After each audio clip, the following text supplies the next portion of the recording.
What is going on? How's everybody doing today? I hope everybody's had a good day so far, and I hope everybody's had a good week so far. Recording this super late in the night, so I'm sorry if the energy is down. But this is a little bit different of a video. I typically cover certain teams. It's usually a one team based video, but we're kind of switching things up because there's not much to talk about. And I think this is one of the bigger things that we have heard about in the past few weeks. So we're going to come on here and cover it because just so happens to be two teams that I happen to cover. So, two teams, which is Penn State and Virginia Tech, are now I'd say they're in a recruiting battle for this. I'd go as far as saying elite quarterback prospect in the 2027 class in Peter Bourque.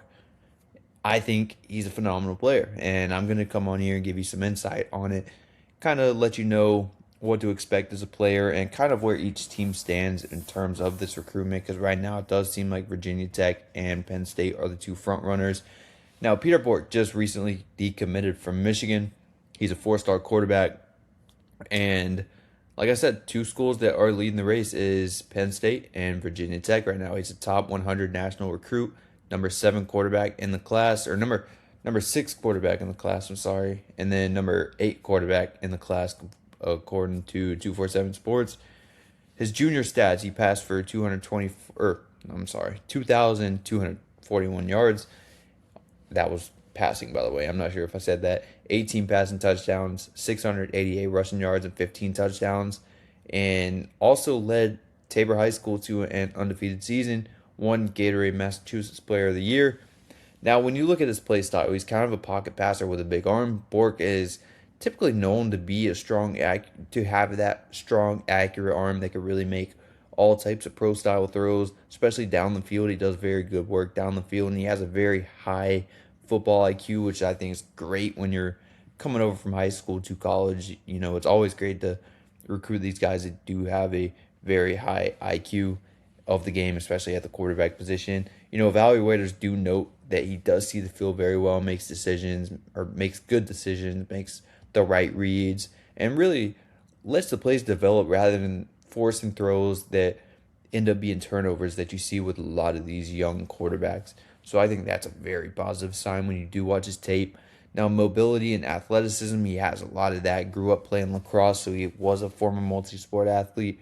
And that athletic background really does show. And when you do watch his film, he's very capable, and he has that ability to extend plays and make throws on the run, or make throws on the run. And he's a very capable runner. Like I said, his junior year, he showed massive rushing production. He rushed for over 600 yards and 15 touchdowns or something, like I said. I don't know if he rushed for 15. Maybe it was all purpose 15. Let me see. No, yeah, he rushed for 15 touchdowns. So that's incredible. He's a real threat on design runs and scrambles also when you do watch the tape. So, yeah, Peter Bourque, I would go as far as labeling him as as a dual threat quarterback or with dual threat capabilities. But when you look at him, he's an almost elite pocket passer. So I think you're getting a true dynamic player who is a very, very, very underrated player in this class, who could potentially be the best quarterback that comes out of the class. And yeah, while he may not be ranked number 1 at the quarterback position, I really do think that he has that upside to be the best quarterback to come out of this class. Now, when you look at Virginia Tech, the interest level, active pursuit as James Franklin has came in. They've been making a push for Peter Bourque even when he was at Michigan. Now, the Hokies, they were kind of in need for a long-term quarterback prospect, and James Franklin really likes to add quarterbacks typically in every single cycle. It seems like me being a Penn State fan, I'm sure you Virginia Tech fans already do know that. Yeah, I'm a Penn State fan. Um, Typically, we did see him add quarterbacks pretty often. It seemed like every single cycle he was trying to add one or two quarterbacks. So even though you do have Ethan Grunkemeyer for the next few years over at Virginia Tech, it would never hurt to go get Peter Bourque to be the guy that comes in after Ethan Grunk, or maybe even after Bryce Baker, if Bryce Baker's ends up being the one to come in after Grunkemeyer. But yeah, I mean, Virginia Tech doesn't have a 2027 quarterback commit as of right now, so Lenny Bourque would be it'd be massive for him. It'd be a big splash for James Franklin. Now, when you look at Penn State, Penn State's already been in Bourque's recruitment for a little bit of time now, including, I do want to mention that as well, because James Franklin recruited this kid at Penn State as well. So it's definitely something to watch for, being that Franklin is now at Virginia Tech and they're a school involved because he's been getting recruited by that coaching staff already. Now Matt Campbell over at Penn State is making a big push for him. But like I said, Penn State's been involved with Bourque for a while. Like, goes back to the James Franklin days. And he's taken previous visits, multiple visits, and this was even before Michigan emerged. Like, Penn State had some early momentum, and Penn State was one of the early suitors. Penn State they were very high on Peter Bourque's recruitment for a little bit there.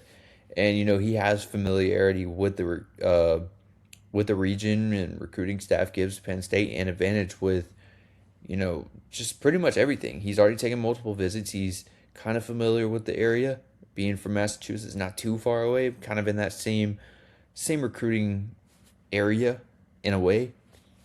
But yeah, Penn State, they're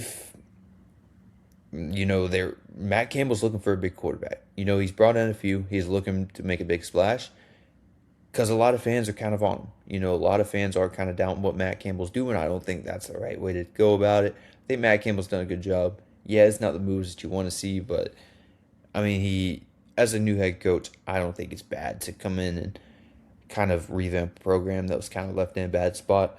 But yeah, man, I think Peter Bourque would be an absolute massive splash for either of these. So there are also some other teams in the mix. I can't remember exactly who. I know Georgia might even make a little push, which I don't know how big of a push Georgia will make because they just landed, or they're favored to land another quarterback. There was one other team in the mix, and I can't remember who it is, but it seems like the two front runners are Penn State and Virginia Tech as of right now.